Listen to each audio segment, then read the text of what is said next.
Wait, 1, 2, 3, then go or go? Oh, hey everyone! I knew he was going to do something. That's exactly what Kevin was thinking. I knew it. So happy to have everyone here today. As you can see, we're already kind of silly. The three people that have known each other for quite some time, so Too damn well. prepare to be entertained and informed as well. Mr. Josh Marpet is joining us today as well. Josh, welcome. Hey, pleasure to be here. Thank you. Even though my green screen isn't working right. And of course, the illustrious Kevin Johnson, huge Star Wars fan. Did you I met just call Kevin. me fat? No, huge as in like you're a big star. Anyway. He called you Jabba. This is how this is gonna go, isn't it? But Kevin is here with us. He's the CEO of Secure Ideas. He's been doing web app stuff. You maintained some pretty awful web applications back in the day, and I was like, wow, you're brave, man, and you've had my respect certainly ever since. So Kevin, welcome. I won't say I was brave. I laugh at some of the code I've written. And should everybody else. By the way, Josh Marpet's green screen is working. He's just decided to project a green screen onto the green screen. It's very weird. But It is in fact green. Therefore, it is a functional green screen. This is correct. Well done. Correct. I'm so going to hit you. I'm so going to hit you today. Anyway. So let's see, a little administrivia, if you will. Of course, everyone that registered for the webcast will get the slides and copy of the video. So we'll do that. So I don't think there's a handout other than the slides, but certainly any relevant information will be communicated back to everyone who registered for the webcast. If you see something on the slide and you're like, oh, I really want that, you will get there's it. nothing in the slides you're going to want. Okay. Well, he hoards all the information to himself. He keeps it all. You have to watch. I do, totally. No, I hate slides. Remember that this was supposed to be a 4-hour workshop. Ah, right. And it became a 45-minute, hour-long presentation. And so we're going to be lecturing and talking. And really, I'm hoping that Josh and I can bounce back and forth a little bit on questions and comments and things like that. So. Also, I'm here too, Kevin. Also, but I thought you were leaving. No, I'm here. Oh, that's good, dude. I just want to say, we're double teaming you, big man. Look at that from Maury Povich. What's that? The stuff behind you, like the banner. Yeah, Maury Povich was the inspiration for our set. Yeah. Yes, yeah, good, absolutely. Good. Wait. I can do this. Kevin, you are the father. Well, a couple years ago, and so yeah, for the people who don't know, I found out a few years ago that I have a son. And I wasn't going there, but I know, but why not? I'm not a very private person. If you want to know something about me, I will let you know. There are many recordings out there with my social security number on it. Yes. Kevin, you're like the king of TMI. I'm like, you didn't have to tell me that, Kevin, but you did. Okay. I don't have a filter between my brain and my mouth. So if I think it, I say it, which is why very often I say, don't buy check marks. It's awful. And there you go. They're not a sponsor for you guys, are they? They were. Thanks for that, Kevin. Anytime, man. I've met Kevin's wife. She will attest that there is no filter between his brain and his mouth. Yeah, Denise married down. Is that the phrasing? No, she's short. Yeah, no, she's still married down. Yeah. So you said administrative. Is there anything else you need to tell people, like where the bathrooms are? I wanted to cue it up because this is one of the, I think, somewhat annoying things that happens to many of us, where we get a vulnerability report from somewhere and we have to go validate it. Right. I mean, there's a lot more to that story, but you get a report and you're like, is that really a vulnerability? Is it not? Kind of similar when you used to run a vulnerability scanner back in the day. Is it a vulnerability? Is it not? Now I have to go validate it. And so where did you get the idea of back in the day? People are still running vulnerability scanners. And most people I talk to, and by the way, this is the purpose of this talk. Thought today they were false positive free, Kevin. Is that not? Oh, damn, that's funny. Do we have medical at the studio? We may have a. No, so the problem that I think that so many people, this is something, and you know, Paul and I've talked about this, Josh and I've talked about this. This is not genius level information that people don't have already, but the reality is, as time goes by, we are presented with way more complex, way more involved systems, platforms, applications, and as time goes by, there are more sources of vulnerability information that we have to take into account, right? Like, what do you mean more sources? I'm old. I don't think many people will deny that. My birthday is not today, no matter what John Strand says, but today is his birthday. Oh, thank you. I have to go wish him a happy birthday on Facebook. Everybody needs to go wish John. Wish John Strand happy birthday. Yeah, my birthday, for the record, is February 27th. So it is coming up. I'll be 49. And I have been involved in IT. I guess, you know what, we're going to talk about, the slides. There's my Twitter account, my phone number, my email address, whatever. This is me. I'm not going to do a lot about me. I'm a security nerd. The reality is that I started professionally in IT in 1991. I graduated high school. I went to go to college and I got a job. And the job asked me to drop out of college temporarily to finish a project for them. And then 6 months, they guaranteed they would pay my college and everything would be great and whatever. 6 months later, they were out of business. Now, what's funny about that is one of the things I was building then was control code to run part of the power grid, right? The funny part of that is a couple of years ago, we were attacking a utility, I guess now 3-4 years ago, and we found my code running in a utility from 1991, which should scare anybody who ever played with the base project to death. Mm-hmm. But back when I started, right, and I want to be very clear, when I started paying attention to security, and I know that Paul and Josh are probably in the same boat, there was very limited information about your own systems. There were very limited sources of data about what is vulnerable, right? And nowadays, that has skyrocketed. The number of sources of new vulnerabilities and the number of people who think they can just report something to you, right? So when we look at this kind of stuff, this is where I think it's very important to keep in mind, right? We very often, which is why the spy versus spy thing was the theme of the talk, is because we see a very distinct division very often between blue and red. And when I say red, right, so we have the offense that wants to find bad stuff. They're looking for problems. They're like, my job, I'm a penetration tester. My job day in and day out is to attack things and tell people their baby is ugly. Josh knows it, right? We get to come in and make go, it palatable. Bill, I'm sorry. Make it palatable. Nobody thought my job was to make it not palatable. Scream at me, and you will pay my invoice. You're gonna pay me, right? I have no skin in the game. I love my job. I used to be an IT person that had to be on call, that wake up at 2 a.m. to fix things when it broke, whatever. I don't. I have no skin in the game. I come in, I attack something, I tell you what's wrong with it, I tell you how to fix it. But honestly, and this is gonna sound horrible, if you don't like what I say, that has almost no impact on me. No, obviously, as a greedy capitalist, I want you to be happy with my services. I want you to like what I say. But like, we go into places,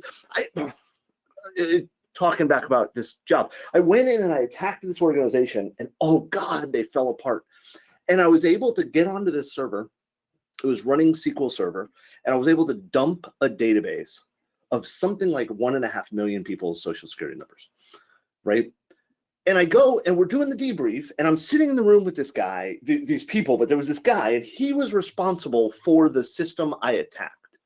And he said, you weren't able to do that. I'm sorry, what? He said, you weren't able to do that. And I said, what do you mean? It's exactly how you reacted, Josh. Like, what? And he's like, you didn't do that. You're just making that up because your job is to hack us and you weren't able to hack us, and so you're making stuff up. And I said, okay, I'm not going to argue it, right? You can call me a liar. I'm not. but let me ask you a couple questions. And the guy's like, fine. And I said to him, okay, great. So I told you that I was able to attack this server, and I gave a server name. Is that a server on your network? Yes. Okay, great.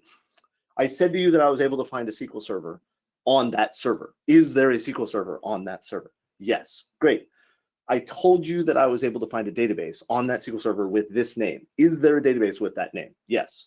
Okay. Does it have these records? And I showed you a sample of 10 records that are on that server. Are they there? And he said, yes. I said, okay, great. So let me ask you a question. Which is more likely?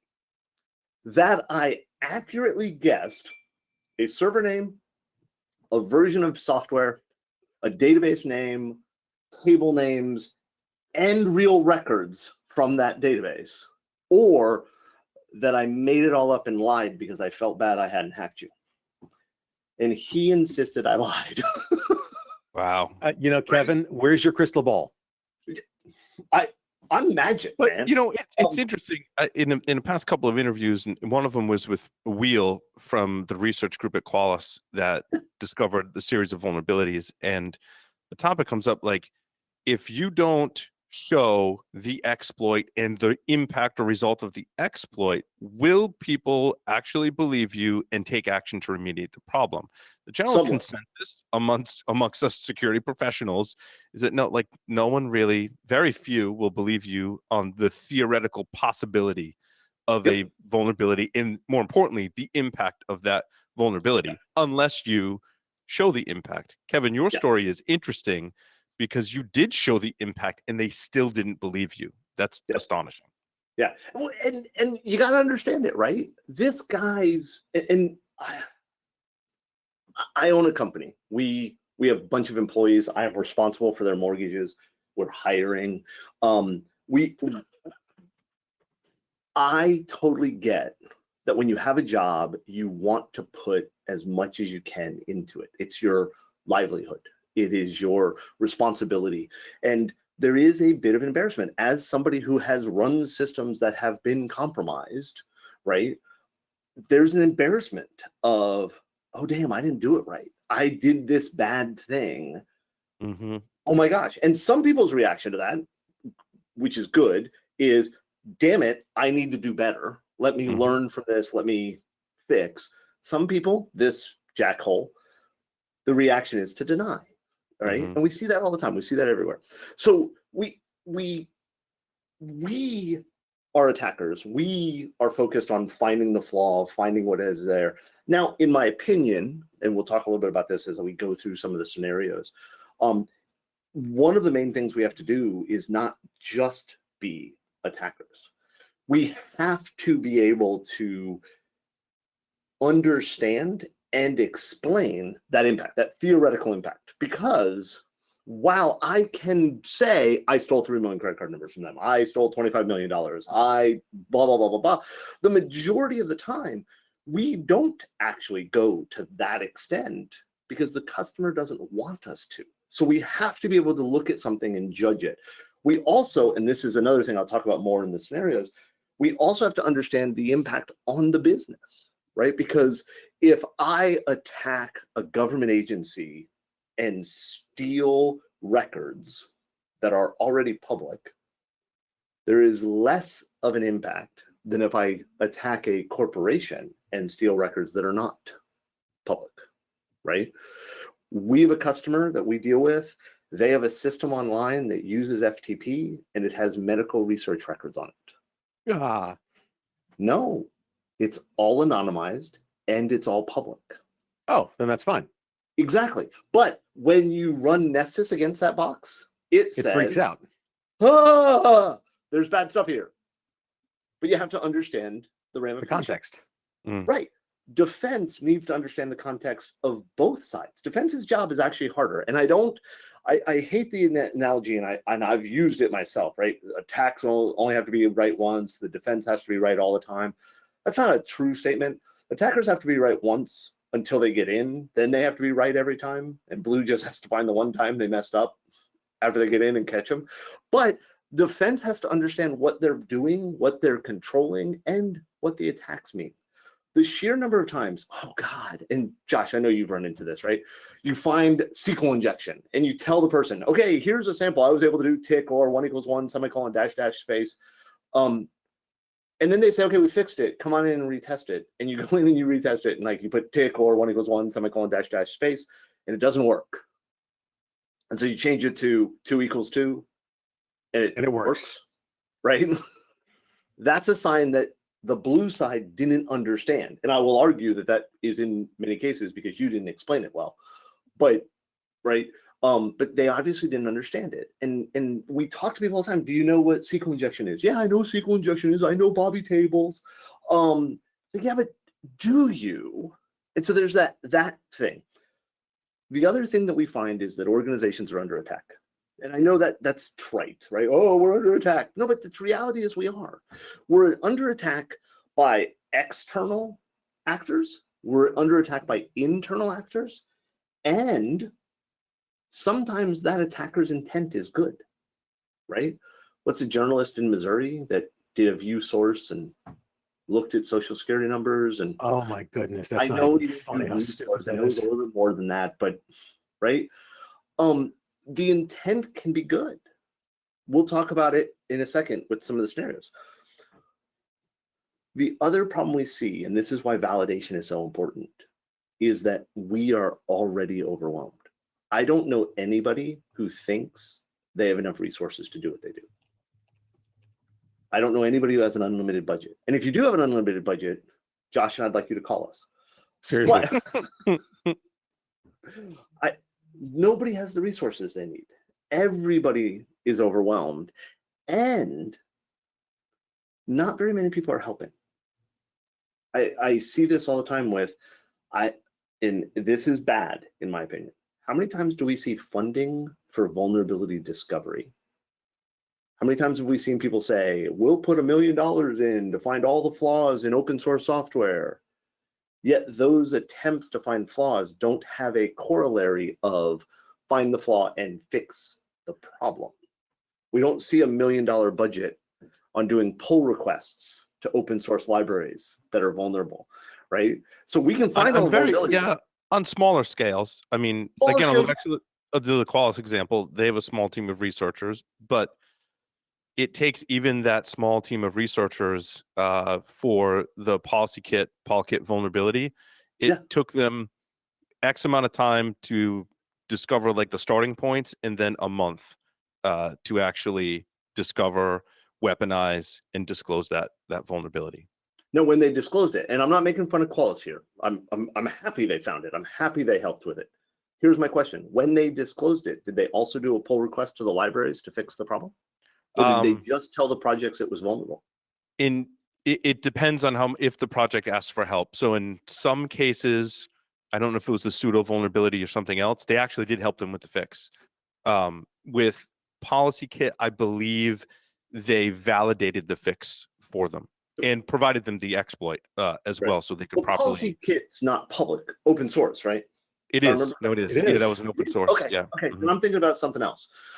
To me, and nothing against Qualys, what they should have done is found the flaw, given them the exploit, and given them a suggested pull request that fixes the problem. It's why it's open source.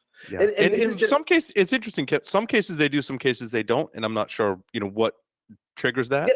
And that's the question is why. But I'm more picking on not people like Qualys that are doing this. I'm talking about like government budgets that are doing public bounties for vulnerabilities, but not doing public bounties. We hear Congress talking about, oh man, open source libraries underpin the entire world, but there isn't a congressional budget for fixing code that I'm aware of, right? That's what I'm talking about. Are we helping the solution? Are we just yelling about vulnerabilities? And I want to be very clear. Right. I'm a very big proponent of full disclosure. This is not a find the vulnerability and hide it. I want the vulnerability announced. I believe full disclosure is important. Oh, but interesting in open source projects, if that pull request is in a public repository, Yep. the world then sees that and can weaponize it before issue that that is- is merged into the main branch, before every distribution has the ability to fix it. And the issue is? Yeah, well, I mean, if you're on the side of full disclosure, right? I think Yeah. for me, I slightly disagree, Kevin. I think there's a little bit of a balance there, where you have I'm not to arguing delay about the disclosure a bit to give a little bit of runway to get that stuff fixed. And I think that particularly not so much in proprietary software, but I think in open source you do, because the repos are open. I can see and I understand it and can agree with it to some level.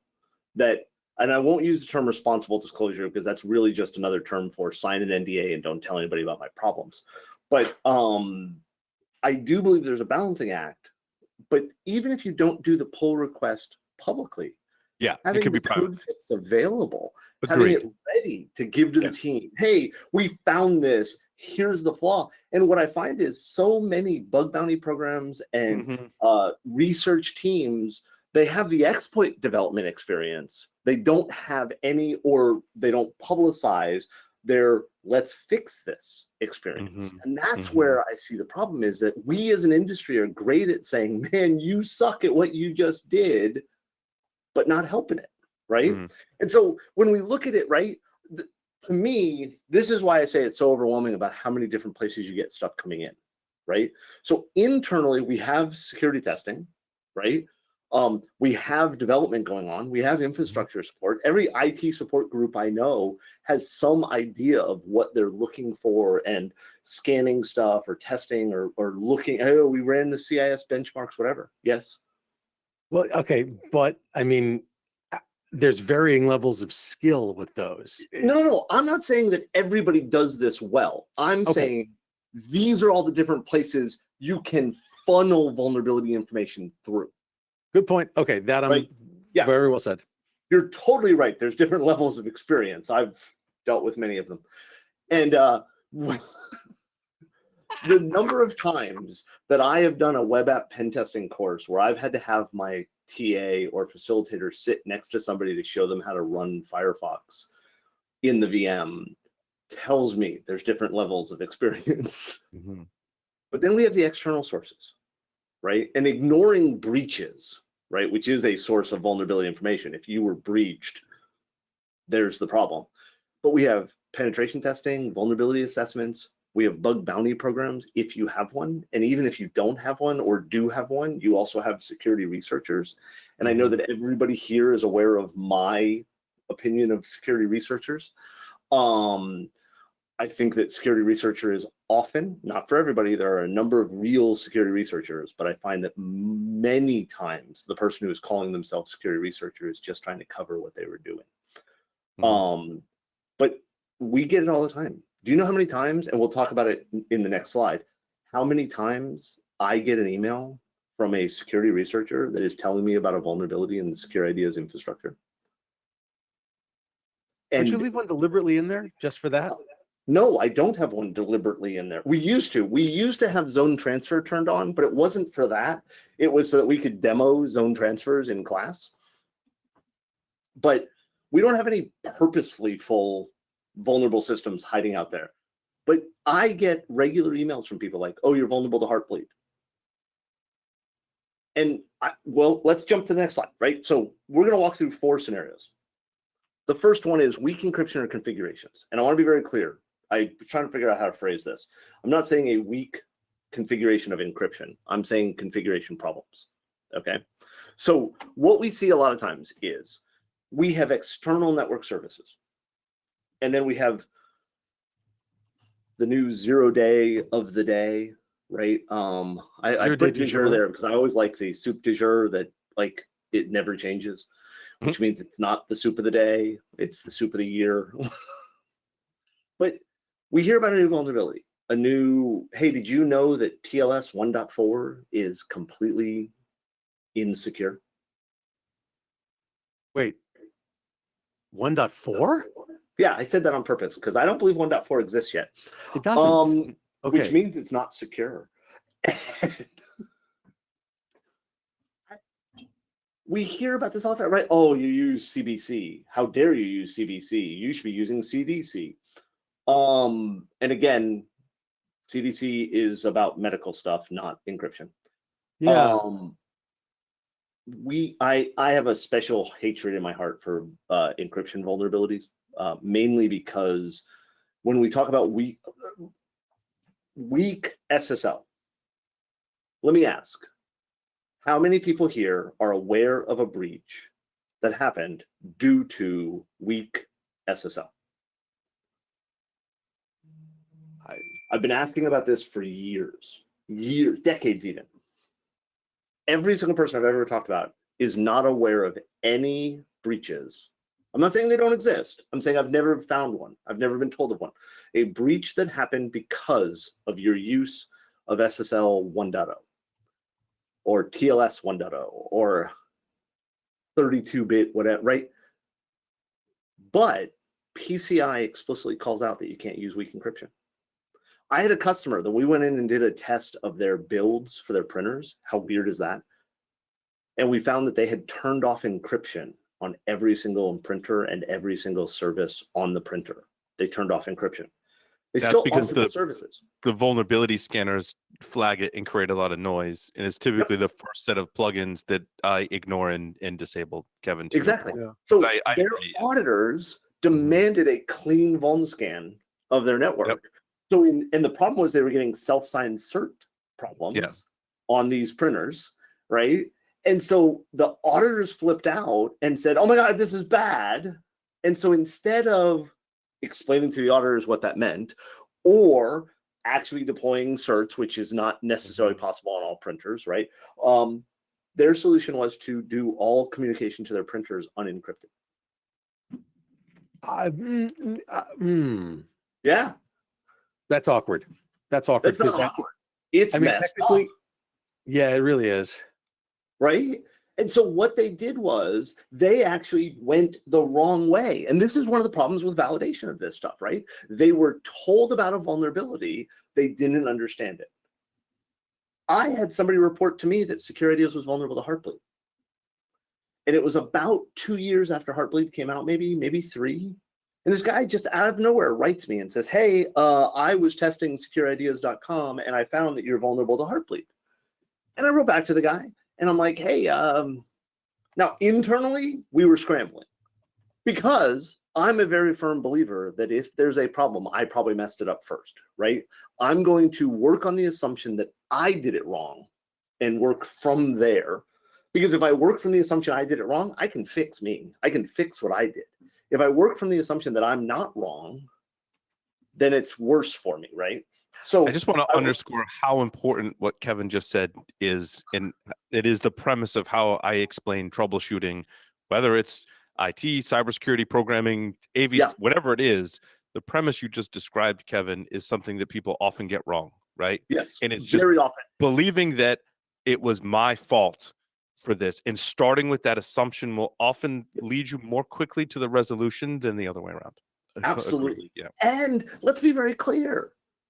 I know, Paul, you're smarter than I am. You're way less likely to have made a mistake, right? And so, but if you work from the assumption, if I go into troubleshooting and say, I broke it, let me go figure out what I did wrong. Well, let me go figure out where I screwed up.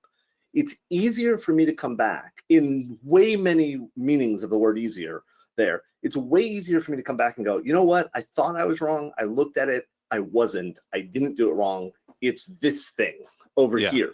Yeah.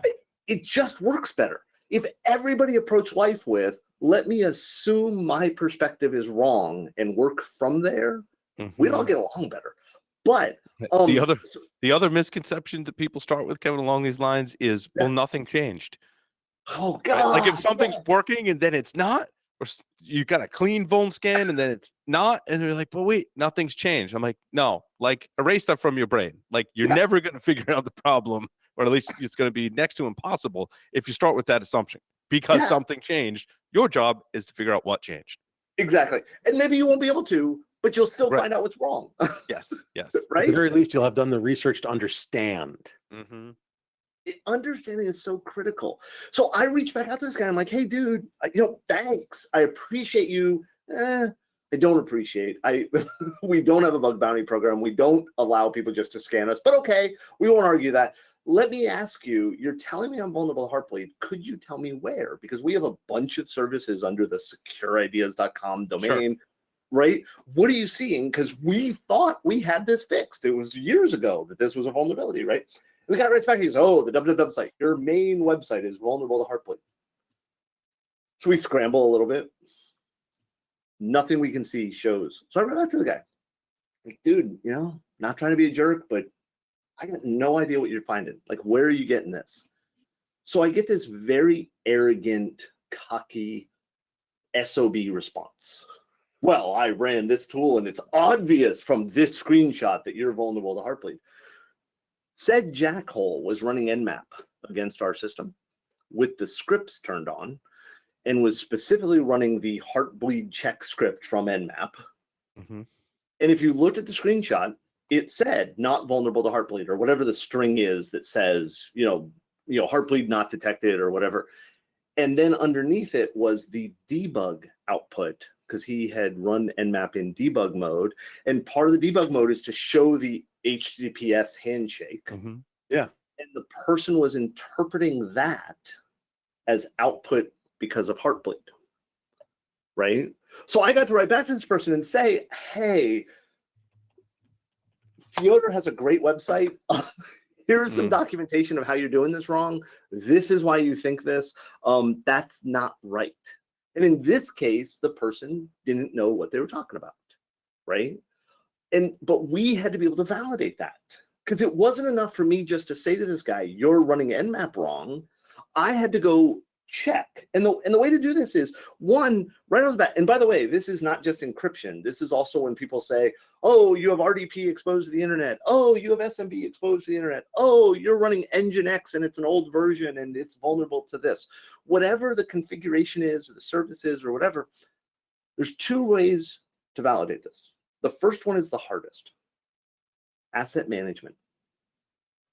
If you don't know what's on your network, if you don't know what's exposed to the internet, you have bigger problems than whatever I just told you have, right? And we see this time and time again. We just had a customer.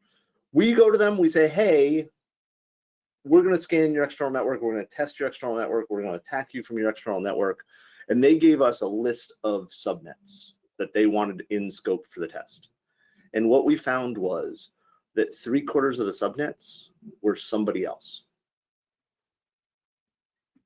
I'm terribly sorry. Doesn't that mean that you might pen test someone that didn't actually pay for it or want it? Yeah. That's not called pentesting. That's called attacking, Mm-hmm. which is why we validate ownership. Subtle semantic difference. Semantic difference. Yeah. So we wrote back to them and we're like, hey, your subnets aren't right. You don't own all these. Yes, we do. No, you don't. And sure enough, after literally 2 weeks of going back and forth with these people, because it was remote, they came back and they're like, oh, yeah, last year we got a new internet connection. Those aren't ours anymore. We know. That's a problem, right? Asset management is critical. The other one is scan yourself. And I'll be honest, that's a consultant bias. Like, hey, call me, I'll do it and charge you, right? But no, the reality is you should be able to test yourself for anything. Don't get me wrong. I like the fact that so many people hire companies like SecureIdeas to do this, but you should be able to just test yourself. Now, verify that you have permission to do it, right? Like, I know people who've been fired. I've known people who've had the police called on them because they thought they had permission to test their own stuff. And their company did not agree that they had that permission, right? But yeah, I typically go as high up in the organization to a C-level and present them with a piece of paper that they have to sign. And they're like, what is this? I'm like, this just gives me permission to test our own network for vulnerabilities and says I will do so responsibly. And they're, if they trust you, which most cases, yes, this person trusted me and she was like, yep, cool, sign it. Thank you very much. I'm here to help this organization. And she knew that. And she was like, yep, no problem. Yeah, and you have to have permission because we can talk about legalities, we can talk about stuff like that. The reality is, if you don't have permission, even if cops aren't involved, somebody's going to be upset. Yeah, let's agreed. Let's get back to the scenario. Come on. No, We got- but that's the truth, right? Oh, It's but not also, I also want to point out, Kevin, too, that Nmap, if you're using Nmap to do this validation, go over your results very carefully, especially if you're using the vulner scripts. yes. I don't want to say that they're bad. People put hard work into them. No, they're but very not- good. Yeah, but they're not at the level of sophistication to really understand the vulnerability and its context, in using the word context in like not so grandiose of a manner. Like it will just go, oh, I saw this string come back as the banner and I matched it with a CVE and therefore you're vulnerable. And that's I it. don't And believe I've the tested this in the vulner lab. If you're gonna do something for free, OpenVAS does a much better job than Nmap in the vulners scripts, right? I think the commercial tools probably even a notch above that. Huge research teams, right? My opinion is you should be running the actual test that you can, that like as close to the source of the vulnerability as possible. Yes. Validate what the vulnerability says. I love scanners. I love things like that. They're great. The work behind them is great, right? So here's another one. And this is one that I have a pet peeve for. How many people here have used Have I Been Pwned? Yes. Right? Of course we have. Troy Hunt built something. It's awesome. It's great, right? It's out there. So here's a scenario. And this, I think this is critical for people to understand. Have I Been Pwned, for people who don't know, is kind of a breach notification service. I think is a way to say it, right? They collect dumps. They parse it, they process it, and then if you or your domain, depending on what you've signed up for, are in it, they notify you, right? You are able to go out there and say, hey, is Kevin at secureideas.com in any of the breach data? And the answer is yes, it is. Yeah, most people's emails are in Have I Been Pwned in some Oh yeah. form Well, or let's be fashion. blunt. If your email is not in Have I Been Pwned, you haven't really been using the internet. Yeah, agreed. Right? But okay, so there's two ways you can sign up for it. You can sign up as an individual, Kevin at secureideas.com, or you can sign up for a domain account. And I have one, right? And so if anything at secureideas.com or .net or whatever gets compromised in one of these breaches, I get notified. And you get an email. So, and this is what I love, right? It's an email that says, hey, on one of the domains you've been watching, we've got data about you.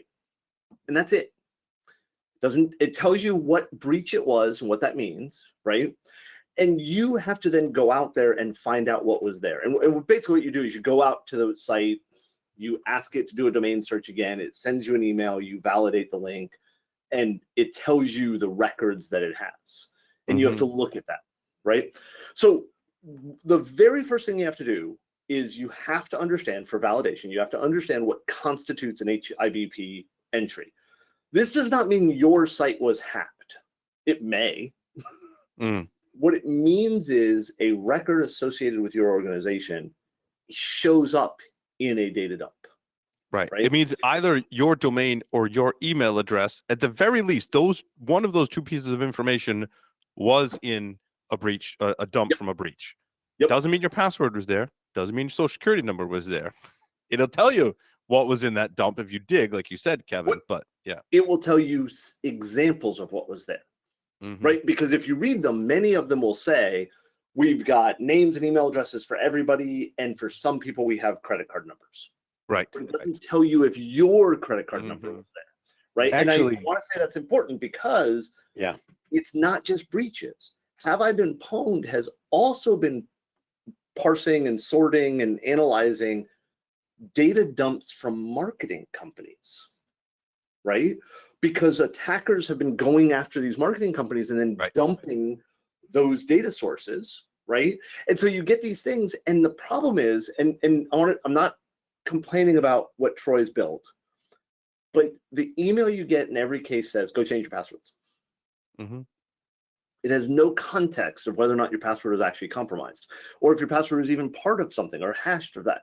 So you have to understand what was impacted and who in your organization was impacted, because using the secureideas.com address, we get a ton of notifications about email addresses that don't actually exist in secureideas.com. Why? Because we use fake email addresses all over the place for testing. Test user 1 at secureideas.com has been in more breaches than I think any human should be in, right? Oh, come on. How many Facebook accounts do you have? I don't know, a few thousand. And so figure out what was breached, figure out what it means, and then go educate people in your organization. Also, I fell in the trap too. I was doing a validation for a friend of mine who got hacked, and I was searching for like the email alias because he's like, someone sent email to like, alias1@mydomain.com. And I was like, well, that's not any breach reports. I'm like, wait, but that goes back to an actual user.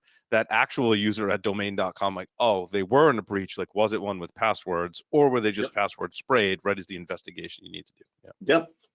Yeah, it's crazy the stuff that's out there, and as we get more complex, right, we start seeing those aliases, stuff like that coming out.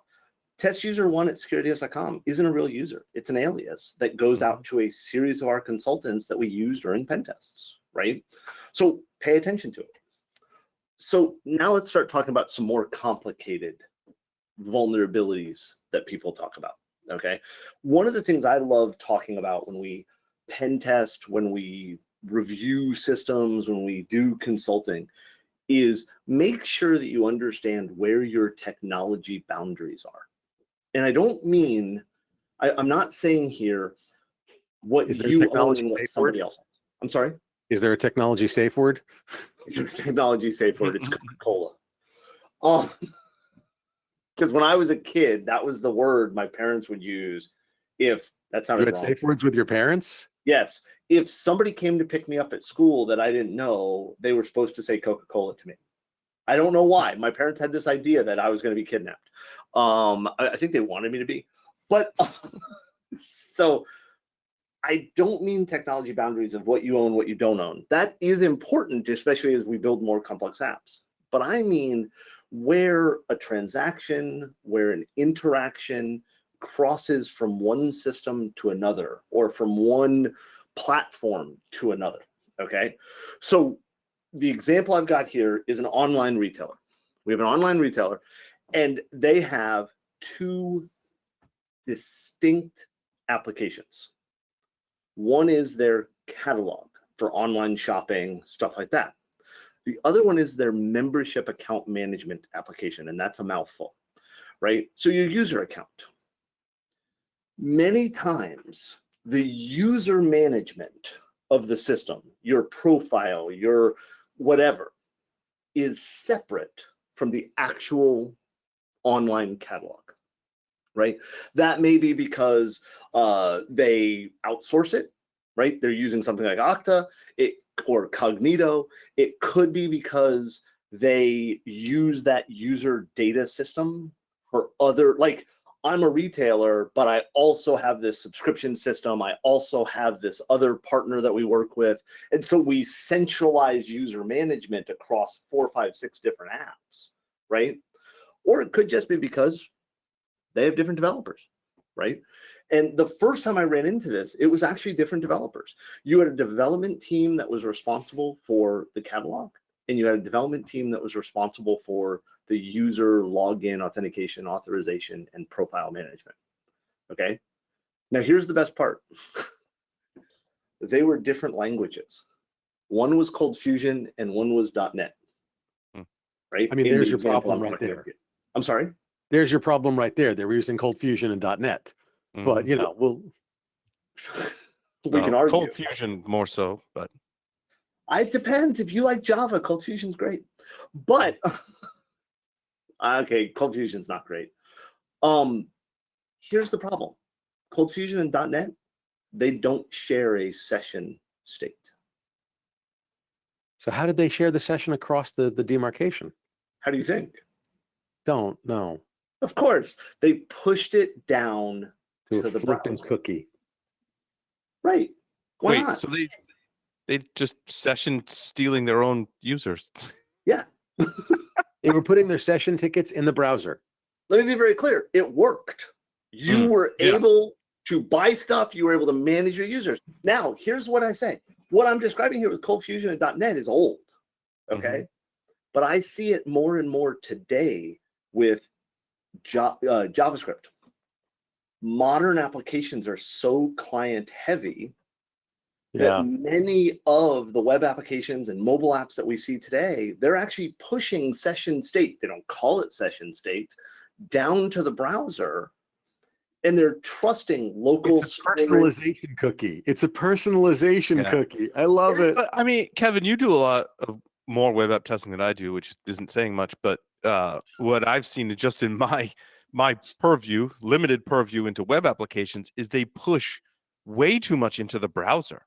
Yes. And oftentimes, like, I'm in Burp and I'm in Inspector, and I'm like, wait, you're leaving this up to me. Like, you don't realize that me as a user with the browser and Burp proxy, I can control all of this now because you pushed it into my browser. Developers seem to have not like realized that that is a security vulnerability in and of itself. Well, I would argue that it's not that they don't realize it's a security vulnerability. It's they are taught it is the right way to do things. As we look at JavaScript heavy applications that are making calls back to APIs and WebSockets and whatever, they are taught that local storage, session storage, and the offline application capabilities of modern applications is the right way to pass things back and forth. Yes. Zero trust. Zero trust. This is how developers are going to get around zero trust. They're going to push it to the client. Zero trust is marketing. No, zero trust is actually very real if done properly. Okay. Okay. We can argue about that later. Do another entire webcast on that one. But also it's also performance too, because if I can control it in the session and in the client in the browser, I don't have to go to the database to read and write data. Absolutely. Not only that, but if I'm pushing it down to the client, and I'm not saying this is the right way to do it, but I'm saying it's the reason they do it. If I push it down to the client, I'm less constrained by where this person is, what back-end system they're hitting. And when we start to integrate across platform, I've got Salesforce integration here, I'm using Duo over here, I'm doing this. Having it in the client side makes all of those integrations easier for the developer to manage. The problem is, as you said, Paul, it makes it easier for the attacker to manage as well. Right? So last week, really quick, we used a quiz website. And one of our contestants in last week figured out that he could control things from the client side. And his score, like everyone's score is like around 40,000 or whatever. His score was 800 quadrillion. Because it was all controlled in the. He's just really fast on the keyboard, man. Really fast. His keys, he was using a bigger font, and so the responses were worth more. Right? Totally. But the problem here is, okay, so how do you validate this? Well, one, you have to look and understand where those boundaries are, right? Understand that, hey, if I'm pushing it down to the client and then using like a post to send it over, or an AJAX request, or also an API call. Great example. The answer to the question was in the response. Of course. Pushed down into the client. So the answer to the question was sitting in your browser. Wordle. Anybody who takes more than one guess for Wordle hasn't looked at the developer tools. Right? Because the answer is client side, right? And the problem is many people who are testing things, they don't understand what JavaScript is doing. They don't understand all of that code.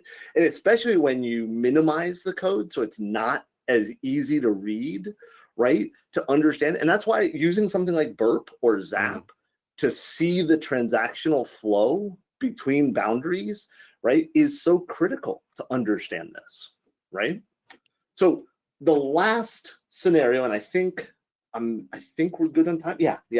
So last scenario, and this one to me, I love, because this goes back to that understanding on both sides. Okay. So we have an application that's running Ruby on Rails, which is Ruby on Rails is still pretty popular today, right?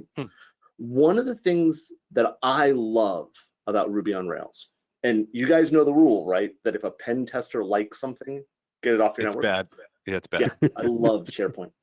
And Okay, wait, I got to tell the story. It used to be in years past that if Kevin walked into your office and you started off with, and we use SharePoint, he would literally go, hang on, email you a PDF Well, I say fix these things, and then I'll come back, walk out of your office. That is not true. You told me that. What is true is I always say that joke about I love SharePoint. And years ago, I was speaking with, I want to say Tom Eston and I were presenting, and I made that joke on stage, and somebody tweeted it out, and Microsoft auto retweeted it because they had a bot that if you said something nice about SharePoint, they would retweet it. And so I love SharePoint got retweeted a lot. It's awesome. But one of the things that I love about Ruby on Rails, and I want to be very clear, this is very, very common with all platforms, is that security tends to be handled by the platform, not by the developer. And it's not that the developer can't, it's that the developer has been shown and taught and explained to them that the platform will do it. I don't have to worry about cross-site scripting because the platform prevents cross-site scripting. The browser prevents cross-site scripting. I don't have to worry about SQL injection because the platform prevents SQL injection and all this kind of stuff. Right. CSurf is another one.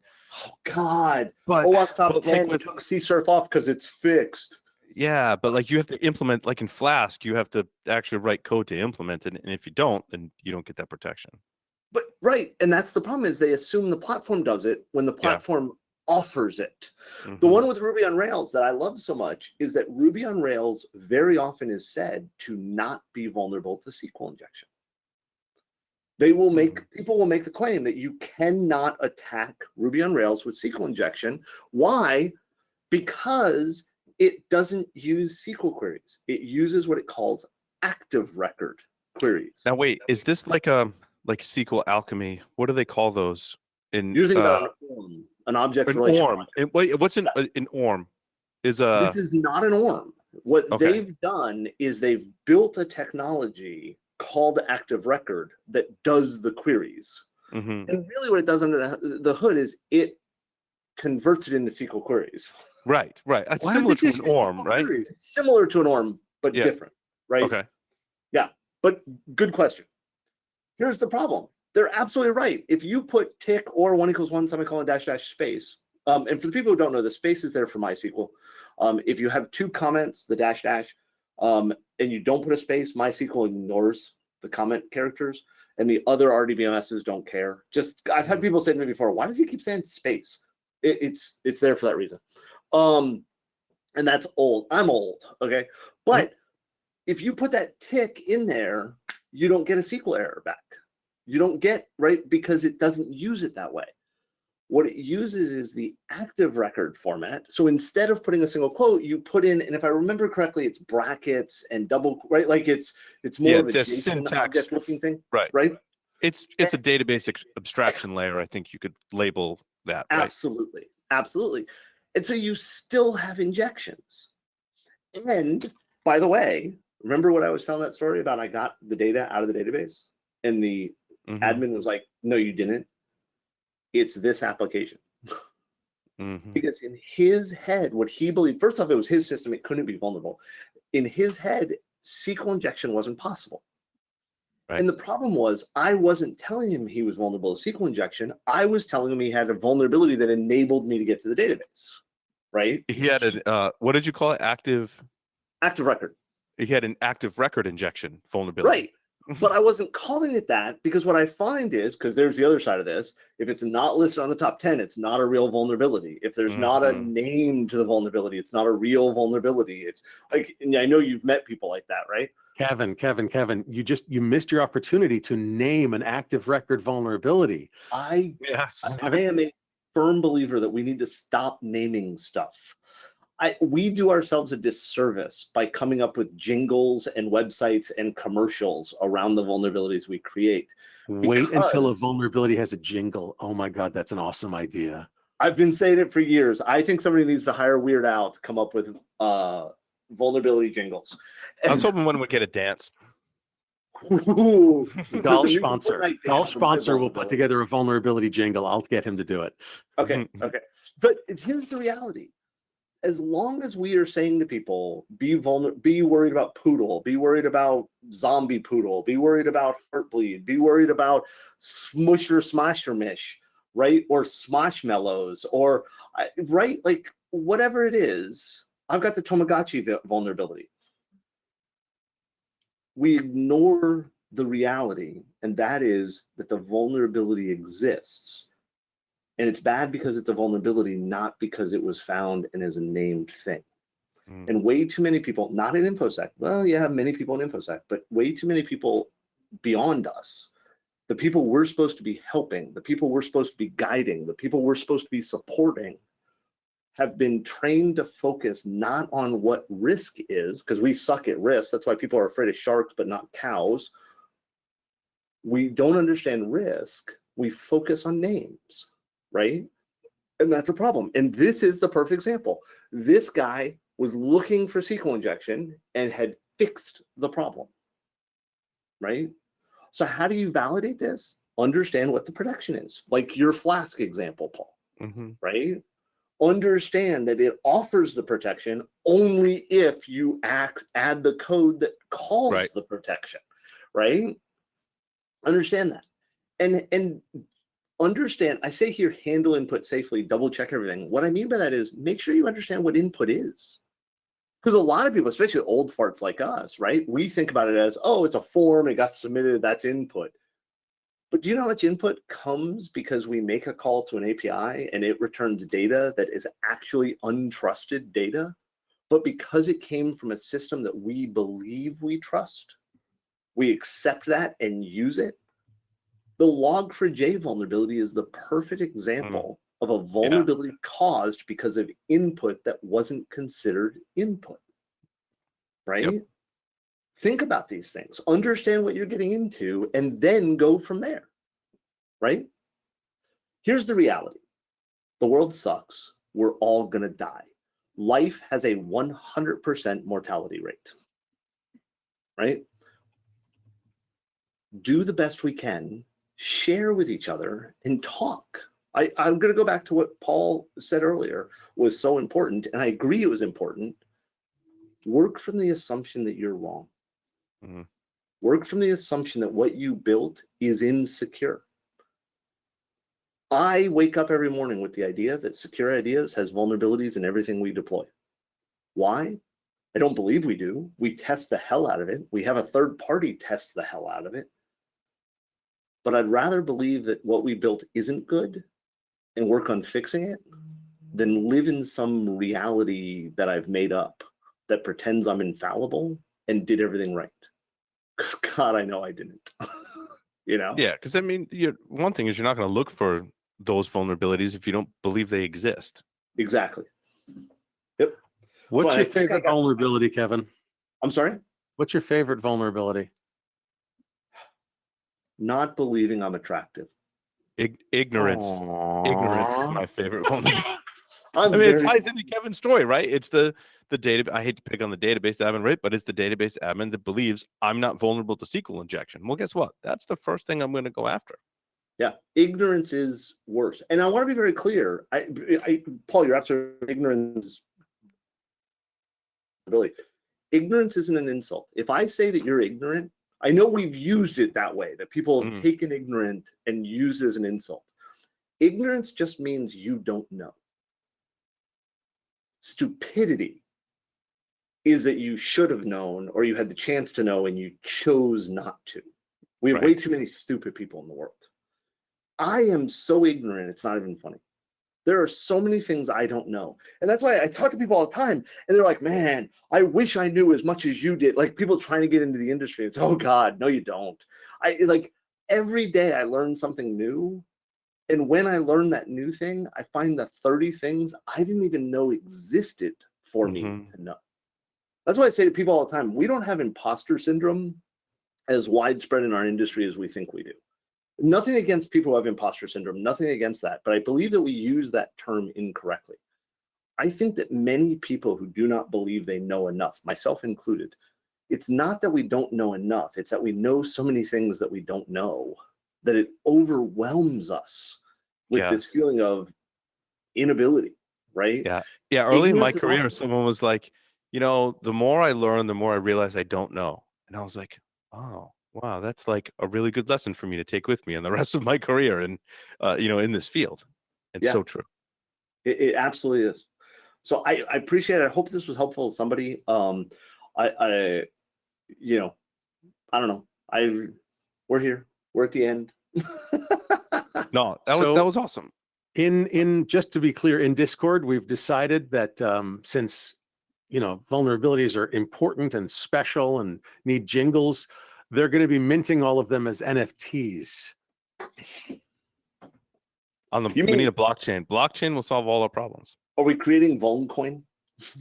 Oh, don't do that. Oh, don't do that, you horrible person, you. I am a horrible person. I'm working on Web 4.0. Web 4, not Web 3. You know, Web 4 isn't secure. We use pyramid chain. That way, if you sit on it, it hurts. Cryptocurrency So joke. okay. So if we had to summarize everything you've talked about, it's that sometimes people won't believe you when you come back and say you're vulnerable to X, Y, or Z. I disagree. Because you said sometimes. Ah, well said, sir. Okay. Many times. Not necessarily the person who hired you or the person you're working with, but the people they're working with, right? We did a pen test. We've done a pen test of this organization like 5 years in a row. And every year we say to them, your entire network is flat, right? You have no segmentation worth anything. And their answer is, we do have segmentation. We're like, yes. We said you don't have segmentation worth anything, not that you don't have segmentation. You have firewalls all over your network. They spent $20 million to deploy firewalls all over their network, and every single one of them is in an allow mode. They have an any is a firewall rule. It is a firewall rule. So, but to summarize again, so we have problems getting the idea that there is a vulnerability across to the people that should be taking care of these things or handling these things. And in order to validate them, it is oftentimes useful to provide the context of the vulnerability, to provide them with graphic detail, to provide them with, what's the best strategy you've ever come across with to validate them to these people? I prefer not to call it graphic detail because we're not talking about vulnerability dick pics. What we want to do is we want to make sure that when we talk about vulnerabilities, that we make sure that we talk about what that vulnerability means to that organization. Way too many consultants, and I'll pick on consultants here, way too many consultants understand the risk as a vagueness. SQL injection's bad. Okay, yeah, SQL injection's bad, but is it bad how here? Right? And the shark example is the best one, right? Discovery Channel, whatever the heck the name of that channel is, has a Shark Week, yet more people are killed by cows every year than sharks, right? But Cow Week doesn't have a good scare factor. There isn't a soda machine week, even though lots and lots of people are killed by falling soda machines, right? We have to be able to understand Coca-Cola, there's the safe word. We have to understand what the vulnerability means. We need to understand what the transaction is, what the context is. And this is one of the problems I see very often with bug bounties. Again, I like bug bounties when they're used correctly. Right. But one of the problems we see with bug bounties is it's a race to vuln, not a race to understand. Yeah. Right? The first person to publish the vuln to the company wins the bounty, but that means that you get a lot of noise. And I understand bug bounty platforms can help with that, stuff like that. What I'm talking about is that the attacker at that point, the bug bountaineer, it's like a ship thing, pirate thing, I don't know. Their goal isn't to find the vulnerability that matters the most. It's to find the vulnerability that gets them on the board, right? Mm-hmm. Well said. Thank you. Lovely. Kevin, Josh, thank you very much for your time today. Thank you, everyone, for listening and watching, and we'll see you next time.